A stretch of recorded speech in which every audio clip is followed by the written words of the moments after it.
Hello, my good people. Welcome to Kishazi TV. And today we are here to give you a brief on the political arena in Kenya today. I'm William Onyango, and I have my two colleagues. Okay. Yes, my name is Oscar Mwalimu, a political analyst from Migori County, and today I'm privileged to be in this station, this channel. It is Kishazi TV, and as you all know, that we live in politics, and politics are day-to-day things that we follow in our beloved country. And today we are here to share our knowledge about politics and to check in deeply about Kenyan politics and even in Rongo Student Association politics. Thank you. Thank you, my fellow. Nam, thank you for your time. My name is Esko Mondi from the interior parts of Kisumu. I'm from Nyakach sub-county. I am also a political analyst, and I am happy and glad to be here with you to discuss about the Kenyan politics at large and also the Rongo University politics. Thank you. Now, before we proceed, I want to just ask you a simple question. Yeah. And my question is, first of all, have you registered as a voter? Yeah, I am a responsible Kenyan citizen. It's my right to register as a voter and to choose a leader because it's a democratic rule for every Kenya to register for voting and be a patriotic Kenya. Now, thank you. And you? Now, as my partner has said, I have also registered as a voter, and Gen Zs have a term saying tukugadi. Now we want to vote in the 2027 election. Now, and I'll encourage my viewers to register as voters so that we can turn out at large during the 2027 elections. Thank you. So you mean you are ready for the general election? Okay. So now, as you can see, there is a very, very great political wave in this country. More so in these two major political parties. One of them is ODM. As you are seeing ODM is now divided into two. We have the one for ODM Linda Ground and ODM Linda Wananchi, led by Sifuna. So, according to your view, is this really good thing in ODM to be divided? It's a bad thing because this division leads to misunderstanding and some conflict among that party. It was unfortunately when the late Raila Amolo Odinga leave us, and that led to this division among ourselves, where you find Edwin Sifuna, Babu Owino, and Orengo, James Orengo. They are in other hand in Linda Mwananchi. I cannot say that they are in a bad because they are also in the root of that party. You know, as Edwin Sifuna, he was a Secretary General of ODM, and he was a powerful man. They are a tough man.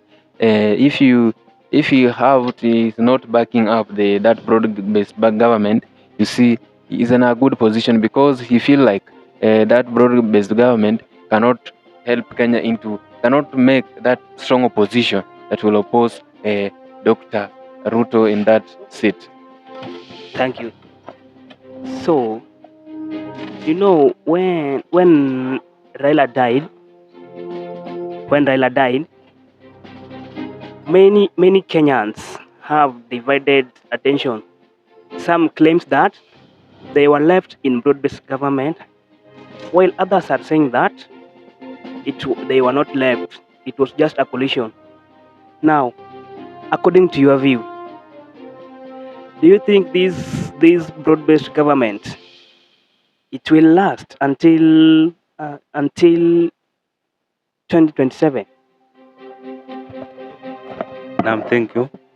The broad-based government, there is a lot of division in ODM at large because the likes of Sifuna and Babu, did not agree to join the broad-based government, while Oburu and his counterparts like Gladys Wanga agreed that they are in the broad-based government, and the late Raila Amolo Odinga left them there to be in the government. They are claiming that in the 2027 elections they will support the current president of Kenya, that is Dr. William Ruto. But Sifuna and his counterparts disagreed with them, and this led to Sifuna being removed from office as the SG of ODM, and now they're campaigning about the Linda Mwananchi. But according to your question, I don't think this broad-based government will last, because there are a lot of division among the ODM, especially those who are placed as the CS, for example, CS Wandai and CS Mbadi. Yes. Thank you.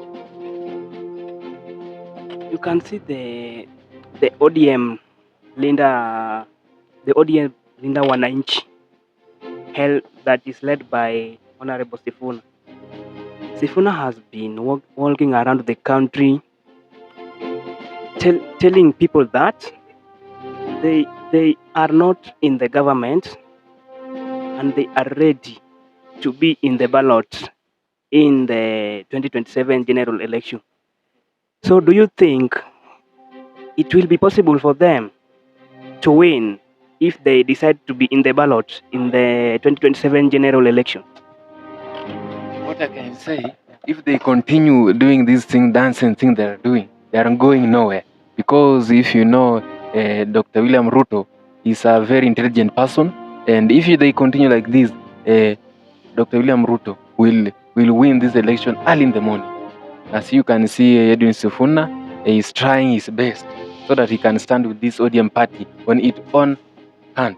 But you see some leaders like Gladys Wanga, they are just in Oburu Odinga, they are in broad-based government. You know, meaning of broad-based government is what? You know? The meaning of broad-based government. It means the ODM and UDA are together. Yeah. You know, that is a plan of Dr. William Ruto, and now he wants to gather all of them, and he will be with them, and he will win this election very early in the morning. So what I can say, if Kenya continue with this division, they are going nowhere. And Dr. William Ruto will win this election early in the morning, because as you see, the late Raila Amolo Odinga was very good, he was very tough, but at the end, you see, Dr. William Ruto got that election, and even when they sent the petition from the Supreme Court, he win that petition, and he stand as the president of Kenya. So if they continue like this, they are going nowhere. And even that Kenya that they're claiming to be Singapore, they will not be there. It will not be there. But that's what I can say for free. Singapore will not be there. Yet again, I can see some politicians are walking around the country saying that the President Ruto has a plan of dismantling ODM, of just finishing ODM, so that his party UDA became the most powerful. And this has really created great tension. So according to your view, Heskey, do you think, is it true that President Ruto is trying to dismantle ODM party? I can't say yes or no because I am not sure. But according to what I see or what I know from the politics of Kenya, you can see there is division right now in the ODM. So that alone can tell you that there is a division in the ODM party. So I can't say it's true or it's false. But what I know is that there is a lot of division. Some say that the Linda Mwananchi ground led by Sifuna and Orengo, they're doing that for personal gain. The likes of Oburu say that broad-based government where the late Raila left them. That is a lot of division in ODM. Sifuna alone refused that he was not removed from the office as the SG of ODM. But there is division in ODM right now. Thank you. Okay. The current ODM party leader, Dr. Buru, has recently he made a very funny meme that many people have used it in creating content that tunataka power.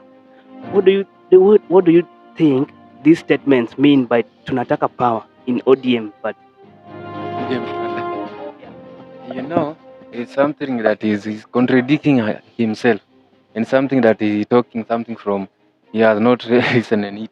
Because how can you say tunataka power and you don't have that DJ? You don't have that. You don't have that. Your own parties. You are in broad-based government. How do you want to have power if you are in a broad-based government? You have to have your own power so that you can stand and be the opposition party, and then you try to compete this for presidential seat. Why do you want you tunataka power and still you are in broad-based government? That is something that I can't allow it, and I see Oburu Odinga is not ready for it, and he will. They say that Oburu Odinga is the youth leader, party leader. Party leader. It can't be.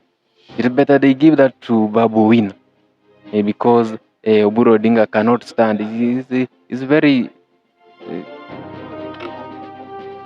Yes, you are saying that Oburu is old to be the party leader, and he can't. So, do you think someone like, let's say, Babu Win, can he be capable of leading the ODM party? Yes, I think Babu Wino is capable of leading ODM party because many people are after him. Like the late Baba, he was the people's president. He was man of the people. So I think he left that mantle to Babu Wino, the current MP of Embakasi East. And I think he can lead the ODM party when Oburu Odinga give him the chance to do so.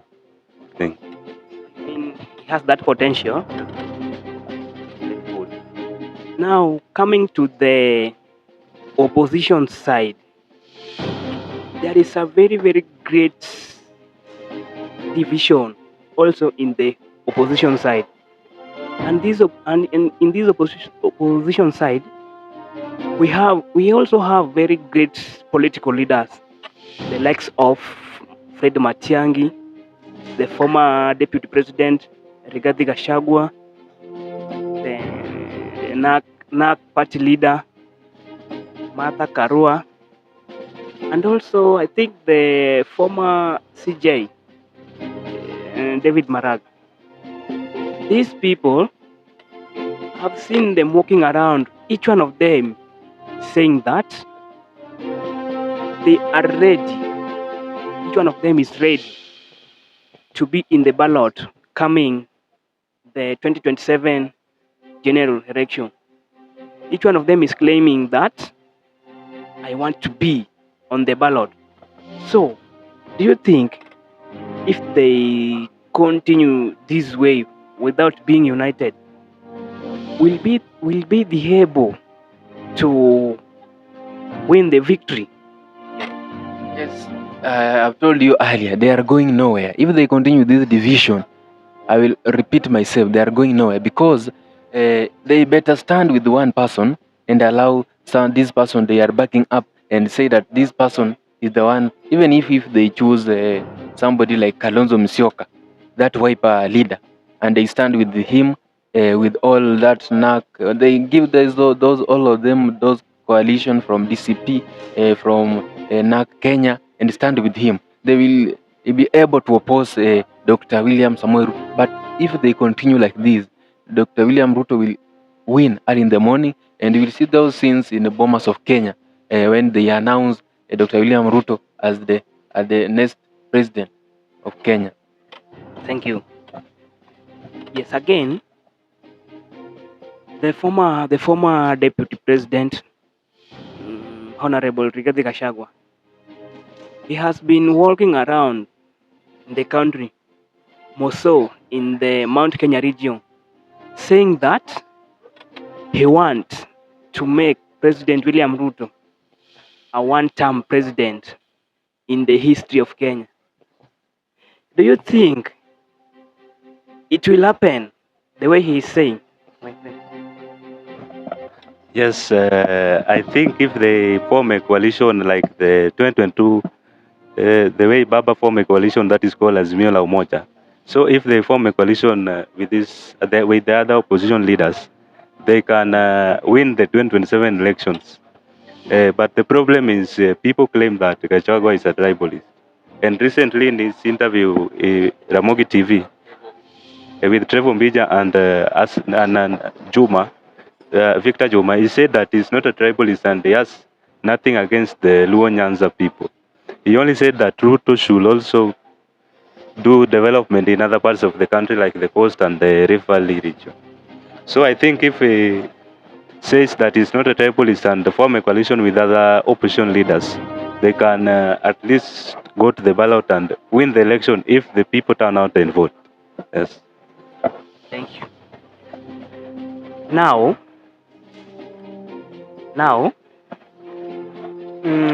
the current president, William Ruto, has been in the office for the last, it's now 4 years, and as you look for your overview, do you think the president has made any development, or he has upgraded the country from where he picked it from? Yeah, Dr. William Ruto have done some development. I can't say I have done nothing. I've done some development like SGR in Busia. I have extended it SGR. Also, he have built those water projects, those road projects, electricity projects. I've done a lot of projects. But you know, as a Kenyan, they will not appreciate. Even if you done something in them, they will never appreciate for it. But for me on my side, I think President William Ruto have done something so that he can also many of his projects. It was those houses that he built, affordable houses. Is the many of it have done this year, but I think I have not done it like the former president Uhuru Kenyatta. I've done many projects in Kenya and development, so I can't give him 100%. I can give him only percentage of 50%, half of the William former president Uhuru Kenyatta. Thank you. Now, as we are finalizing, my friend Hesky here, do you think the president, do you think he deserves the second term to be the president of Kenya? And why do you think so? That question is a bit tricky. I can't stand with the side of the president or the side of the opposition. But if the people think that Ruto has done a lot in terms of development, they can as well give him a chance to lead the country for the next 5 years, 5 years that are coming. But the question I cannot answer it because it might bring a lot of problems. Thank you.